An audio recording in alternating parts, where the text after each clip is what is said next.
Okay, so we've looked in the first couple of screencasts about the content of the poem, and we talked a little bit about the way in which the poem suggests a young man who grows up from a number of reasons, from being ditched, from coming into money, from changing how he looks, his physical appearance and what he wears, and even his physical appearance and the fact that he gets taller and stronger and older.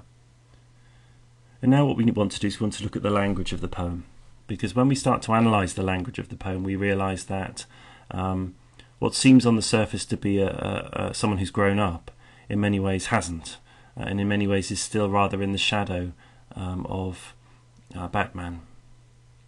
The first indication is the fact that it's called Kid, that it's still got the name, that the title of the poem suggests that even though he's grown up, he's still a kid, he's still Robin, he's still Batman's sidekick. And then we get the tone at the beginning, Batman, big shot, ditched me in the gutter while I turned the corner. There is something a little bit childlike in the way in which he's speaking. Batman, big shot, right to the end of the poem, you baby, now I'm the real boy wonder. You can almost hear that slightly childish mocking tone. Look at you with no shadow, and look at me, I've got the money and the power now, and aren't you pathetic and aren't I strong? There is something still quite childlike, and it goes all the way through the poem.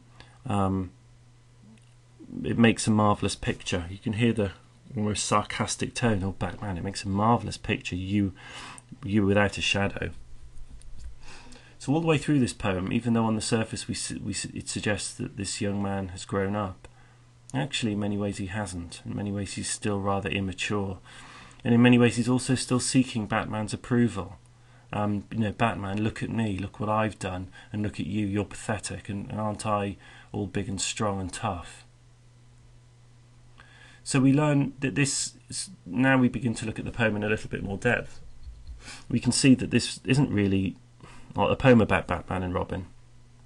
I mean, it is on the surface, but like so much of Armitage's poetry, what seems to be a fairly simple storyline or a simple idea on the surface, when you dig beneath the surface, you realise this can be about any relationship between someone younger and someone older.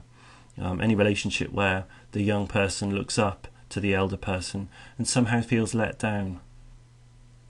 And this links in many ways to how we often feel about the relationship we have with our parents, that when we're younger we look up to them, we almost idolise them.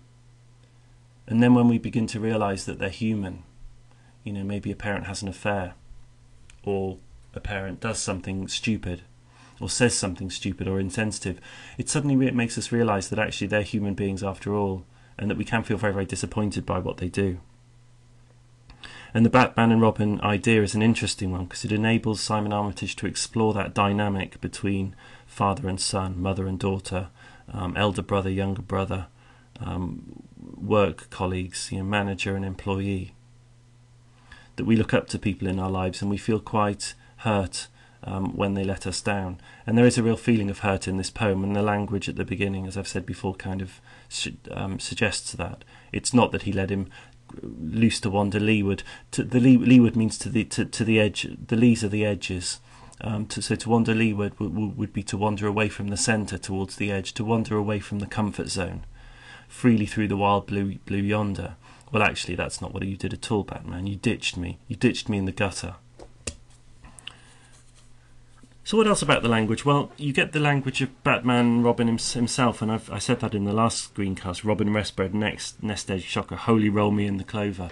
If you watch any excerpts of Batman and Robin on YouTube, you'll hear that sort of language, and so Armitage borrows that language in this poem.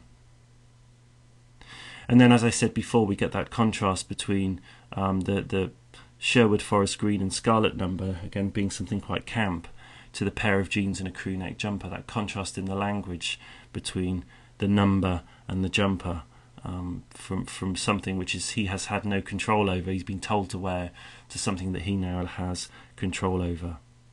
And then in the last part of the stanza, the language of chicken giblets and next to nothing, that language of being really rather pathetic, and the man without a shadow. So when you analyse this poem, you really do need to think about the tone of voice, the fact that it's spoken language as well. Remember, we've looked at that in some of the poems before, and the fact that Robin is somehow trying to justify his attitude towards Batman.